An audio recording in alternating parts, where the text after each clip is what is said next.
Hi guys, my name is Deborah Tamaklu, an OVC advocate and a caregiver. Please watch my very first video if you don't know who a caregiver is or if you don't know who an OVC advocate is. Did you go through any form of abuse while growing up? How did you survive it? How are you coping with it if you've not survived fully? In today's video, I'm going to share my personal journey of healing after I left the orphanage. I chanced on a quote on Instagram that says, "The wound may not be your fault, but the healing is your responsibility." And that took me a great while to come to terms with that quote. Because I felt like whoever caused the pain or whoever created the wound should be responsible for healing that wound. People might have abused you and you come to that stage where you're waiting for them to come apologize and they seem not coming. They actually moved on doing well. And so I came to the realization that not everybody that hurts you will actually come back to ask you to forgive them. And so you owe yourself that forgiveness. Forgiveness is a gift that you give to yourself. And that is what I did.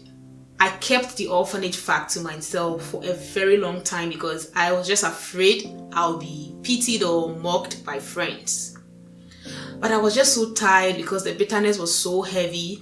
After people asking you, why did you grow up in the orphanage? And then you tell them, I went there because of this and that and that. And they're like, oh, so your parents are actually alive.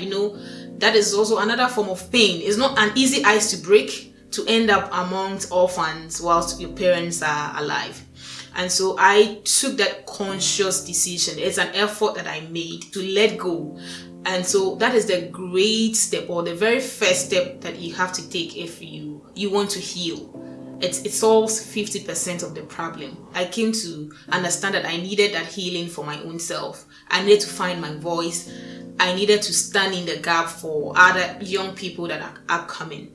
And so that was the first step that I took, you deciding to heal. Then the next step was to confide in people. So I looked out for great friends. Some were older than I was. I told them, confided in them of all the pains, of all the hurts.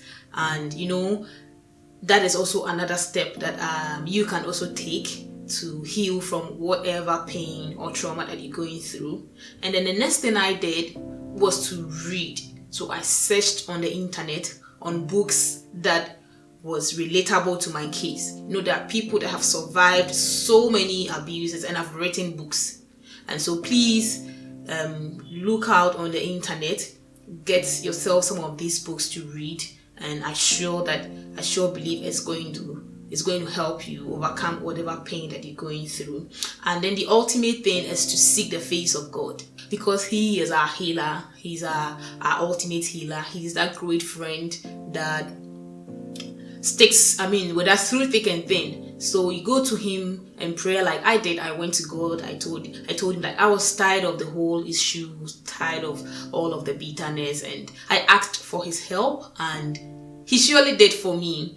So that is how come I was able to get over it. But mind you, healing it's not straight, it's messy. As I talk now, there are days that the wounds get bruised, memories become fresh in mind, and the pain comes again. But it takes that conscious effort, like I mentioned, conscious decision to forgive, to let go. So it's a day in, day out routine that you have to take until you become very, very okay with yourself.